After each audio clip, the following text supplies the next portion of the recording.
कुठनं सुचलं तुम्हाला की जॉबसाठी? काय आहे, कारण की आपण जर पाहतोय की बरेच तरुण चुकीच्या मार्गावर जातात. पुणेमध्ये पण आपण पाहिलं तर गुन्हेगारी फार वाढती आहे. गुन्हेगारीसोबत चुकीच्या संगती, व्यसनाधीन मुलं होत आहेत. आपण पाहतोय की आणि हे तरुणांच्या लक्षात येत नाही आहे. आपण एका समाजाचे बांधील आहोत, समाजाचे आपल्यावरती ऋण आहेत आणि माझ्या बांधवांसाठी काहीतरी करावं.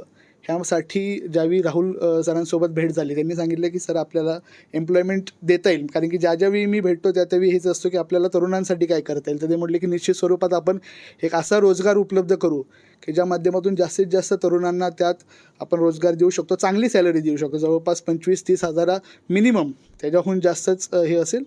तर त्या निमित्ताने मग हा पाऊल उचललं आहे आणि येत्या 7 ऑक्टोबर 2025 म्हणजे जवळपास 1 वर्षाच्या कालावधीमध्ये आपण निश्चित स्वरूपात आश्वासित करतो आहे की 10,000 तरुणांना त्या ठिकाणी रोजगार दिला जाईल आणि ह्याचे आम्ही फॉर्म्स पण नंतरच्या येणाऱ्या पत्रकार परिषदेत देऊ की बाबा 10,000 तरुणांना दिला आहे, की असं नाही की बाबा आज बोलतोय आणि नंतर गायब झालो, अशा पद्धतीचं होणार नाही. कशा प्रकारच्या नोकऱ्या तुम्ही देणार? विविध आहेत. यात जसं त्यांचं शिक्षण असेल त्यात त्यांना नोकऱ्या असतील. मग ज्याच्या त्याच्या शिक्षणानुसार असं कोणाला जर समजा इंजिनियर झाला आहे, कोण जास्त उच्च शिक्षित आहे, तर त्याला आपण छोटं काम नाही देणार. बऱ्यापैकी राहुलजी पण त्याबद्दल प्रकाश टाकतील की कशा पद्धतीचे असतील, काय असतील. महिलांसाठी आहे, त्यासोबत तृतीयपंथ जे आहेत त्यांच्यासाठीही राहुलजींनी एक खूप चांगला उपक्रम राबवतो आहे आपण हर्ष फाउंडेशनच्या माध्यमातून. तर आहेत वेगवेगळ्या पद्धतीचे, जसं शिक्षण त्यांचं प्राप्त असेल त्यांना तशा पद्धतीचे रोजगार आपण देण्याचा प्रयत्न करतो. जोडल्या गेल्या आपल्याकडे? आत्ता आपल्यासोबत जवळपास 10हून जास्त ऑर्गनायझेशन्स आपल्यासोबत आहेत. परंतु एक ऑर्गनायझेशन्सचं जर आत्ता आपण बघायला गेलं तर त्यांची स्ट्रेंथच इतकी आहे की त्यांनाच जवळपास 10,000, कुणाला 5,000, कुणाला 3,000. आपण काही नवीन व्यवसाय पण करतो आहे, त्याबद्दल महाराष्ट्र सरकारसोबत बोलणं चालू आहे. त्यासाठी जर समजा ते यशस्वी झालं तर निश्चित स्वरूपात अजून पण आपल्याला रोजगार उपलब्ध करण्याची संधी त्या ठिकाणी देण्यात येईल. क्वालिफिकेशन काय म्हटलं तुम्ही? 10वी-12वी? हां, 12वी किमान असावा, कारण की कम्युनिकेशनसाठी, संवाद साधण्यासाठी ते योग्य राहतं. 10वीसाठीही आपल्याला काहीतरी करता येईल, परंतु आत्ताच त्याबद्दल बोलणं थोडंसं घाई होईल. परंतु आता 12वी पासूनचे पुढचे जे आहेत पदवीधर आहेत त्यांच्यासाठी आपण करतो आहे. शासन मान्य आता सध्या कॉन्ट्रॅक्ट बेसवरच भरपूर नोकऱ्या चालू आहेत, तर मग त्या शासनाच्या काही नोकऱ्या पण तुम्ही देणार आहात का? नाही, शासनाच्या नोकऱ्या आपण देत नाही आहोत. आपण ज्या ऑर्गनायझेशनसोबत आपलं बोलणं आहे किंवा आपण त्यांच्यासोबत व्यवहार करतो आहे ते सर्व प्रायव्हेट ऑर्गनायझेशन्स आहेत. ह्याला शासन मान्यता मिळावी किंवा शासनाकडनं काहीतरी सहकार्य मिळावे हा आमचा प्रयत्न आहे, परंतु ह्या कुठल्या शासनाच्या नोकरी नाही आहेत. आपण राष्ट्रवादी गटातून नाही म्हणले, काल दादांनी स्कीम काढली होती लाडकी बहीण आणि पिंक ॲटो, ज्यांनी रोजगारासाठी. बरोबर. तर काय सांगतील? नाही, अत्यंत स्तुत्य उपक्रम आहे, कारण की महिलांसाठी, तरुणींसाठी नेहमीच आपण पाहतो आहे की अजितदादा हे अत्यंत कार्यक्षम नेतृत्व संपूर्ण महाराष्ट्रामध्ये प्रचलित आहे आणि आमच्याही माध्यमातून आपण महिलांसाठी आणि तृतीयपंथांसाठी ते करतो आहे. तर येत्या 2-3 दिवसातच दादा ही वारीमध्ये व्यस्त आहेत. हे वारी होताच आणि अधिवेशन झाल्यानंतर दादांचीही आम्ही वेळ घेऊन काय त्यात आम्हाला सहकार्य, हर्ष फाउंडेशनला, ग्रॅनिझरला सहकार्य देता येते त्या स्वरूपात आम्हीही प्रयत्न करत आहोत. जॉब एक तरह देना और उसको पूरी तरह से फुलफिल करना, ये दो अलग चीज है. लाइक आपने जॉब तो दे दिया, बट उसके आगे क्या होता है? बहुत बार ये होता है कि जॉब दे दिया, हो गया, इतना नंबर्स हो गया, बट वो एग्जीक्यूट नहीं हो पाता है. हाँ. तो उसके लिए आप क्या करोगे? नहीं, उसके बारे में जो मेरे सहकारी है राहुल जी, वो ज़्यादा उस पर प्रकाश डाल सकते हैं, क्योंकि जॉब एम्प्लॉयमेंट देने तक की जिम्मेदारी हर्ष फाउंडेशन की, उसके बाद भी हर्ष फाउंडेशन उनके साथ जुड़ा रहेगा. परंतु उसके आगे का जो भी है, सैलरी स्ट्रक्चर कैसा रहेगा, कब उनका स्केल क्या रहेगी, वो सारी जिम्मेदारी राहुल जी निभा रहे. तो वो 10,000 जॉब्स इनकी कंपनियां देगी और ये कितनी टोटल? नहीं, बाकी कई सारे के ऑर्गेनाइजेशंस है, उसमें ग्रैनिज़र है, रोवेट है, और भी कई ऑर्गेनाइजेशन जुड़ रहे, विश्वास ग्रुप है. तो उसके माध्यम से हम 10,000 तो हमारे लिए बहुत छोटा आंकड़ा है, पर वो तो हम पहले पार करें, ये हमारी कोशिश रहेगी. स्टेट इलेक्शंस बहुत नजदीक है, तो उसको देखते हुए ये किया जा रहा है, क्योंकि आप अजय दादा पवार पार्टी से मतलब बिलोंग करते हो, और सबसे ज्यादा अनएम्प्लॉयमेंट अभी बीजेपी और इनके वजह से ही दिखाई दे रहा है. तो कुछ इलेक्शंस को मद्देनजर नहीं, हाँ, ये हालांकि ये सच है कि इलेक्शंस कुछ ही महीने में लग रहा है, परंतु ये नहीं, हम कई महीनों से इस पर हम कोशिश कर रहे थे. अगर आपने देखा तो 2-3 महीने पहले भी मैं जब न्यूज़ से बात कर रहा था तो उस वक्त भी ये बोला कि मेरा यही प्रयास है कि जो मेरे दोस्त हैं, मेरे सहकारी हैं, उनको एम्प्लॉयमेंट प्रदान करें. तो इन इलेक्शंस सामने है, पर ये इलेक्शन के लिए नहीं है। और मैं ये भी कह रहा हूँ कि अगर इलेक्शंस के लिए भी हो तो क्या दिक्कत है, उसी माध्यम से अगर 10,000 लोगों को जॉब मिल रहा है तो उसी बहाने मिल रहा है, वही। आपको भी फ्यूचर एमएलए के तौर पे देख सकते हैं? नहीं, मेरा प्रयास एक पार्टी में सर्वसामान्य कार्य करता हूँ।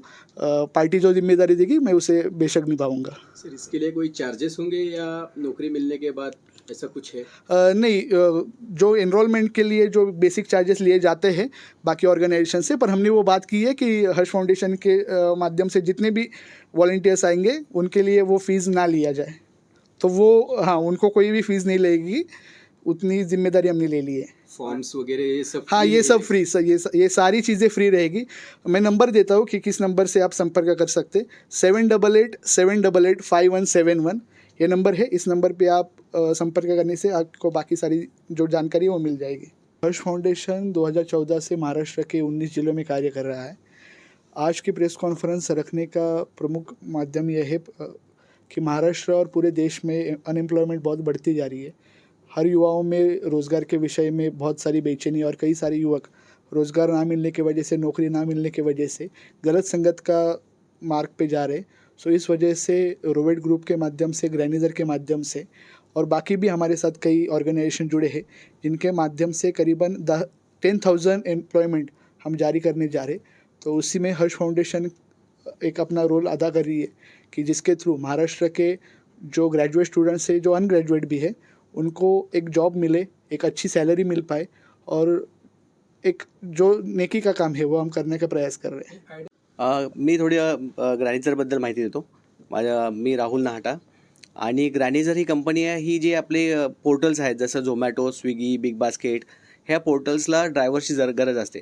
सो आम्ही त्यांना मल्टी प्लॅटफॉर्म सर्व्हिस प्रोव्हाइड करतो की एक ड्रायव्हर आपला स्विगीवर काम करेल, झोमॅटोवर, बिग बास्केटवर, पोर्टरवर काम करेल. आणि ह्याच्यामध्ये फूड डिलिव्हरी आहे, पॅकेट डिलिव्हरीज आहे, त्याच्यानंतर 3 व्हीलर कार्गो डिलिव्हरीज आहेत, पॅसेंजर डिलिव्हरीज, पॅसेंजर रिक्षा आहेत.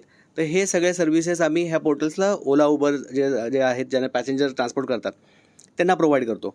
तर आता आम्ही फर्स्ट फेजमध्ये जे आमचं ऑपरेशन्स आहे ते पुणा, नाशिक, कोल्हापूर, सातारा, नवी मुंबई, बेंगलोर, चेन्नई आणि केरला इथे आमचं ऑलरेडी चालू झालेलं आहे काम. आणि ऑल ओव्हर इंडिया आमचं प्लॅन आहे की ह्या वर्षामध्ये 30,000 लोकांना मी नोकरी देऊ आहे आणि 30,000 लोकांना एम्प्लॉयमेंट देऊ. ह्याच्यामध्ये एक चांगलं काय आहे की तुम्हाला गाडीसाठी कुठलाही खर्च करायची गरज नाही. कंपनी तुम्हाला जे नवीन मुलं सिटीमध्ये आलेले असतात त्यांना गाडी फ्री दिली जाते. त्यांना कामासाठी ऑपरेशन्स, त्यांना ट्रेनिंग दिलं जातं कम्प्लिटली. त्यांचे एनरोलमेंट ज्या फीज असतात, जसं की झोमॅटोच्या ज्या फीज आहेत, ह्या फीज आहेत, हे सगळं म्हणजे आम्ही एनरोलमेंट फीज घेतो. पण आता जसं की हर्ष फाउंडेशन आहे, सरांनी जशी रिक्वेस्ट केली, तर त्या फीज आम्ही काय घेणार नाही. त्या सगळ्या फीज प्रोव्हाइड केल्या जातील कंपनीतर्फेच. सो त्यांचं कंप्लीट सगळ्या प्लॅटफॉर्मवर एनरोलमेंट कंपनीतर्फे असेल, त्यांचं ऑनबोर्डिंग कंपनीतर्फे असेल. आम्ही जसं ऑपरेशन आत्ता बघतो आहे की कमीत कमी मुलगा जर 2 व्हीलर चालवत असेल तर 25,000 रुपये कमवू शकतो. 45-50 हजारापर्यंत तो दर महिना कमवू शकतो. जर का 3 व्हीलर आपण बघितलं तर 30-35 हजारापासून ते 70,000 रुपयापर्यंत जर का त्याच्याकडे लायसन्स असेल ते कमवू शकतो.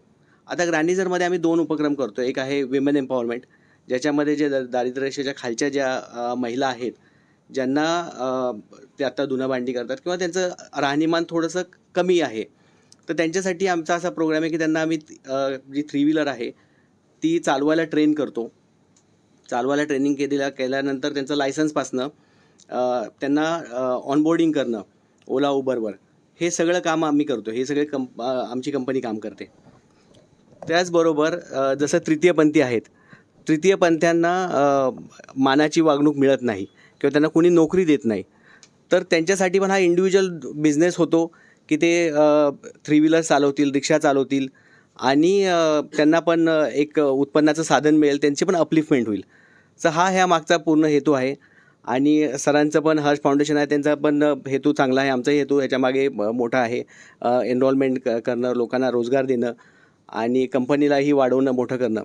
तर हे दोन्ही जुळून येतात आणि होप आपल्याला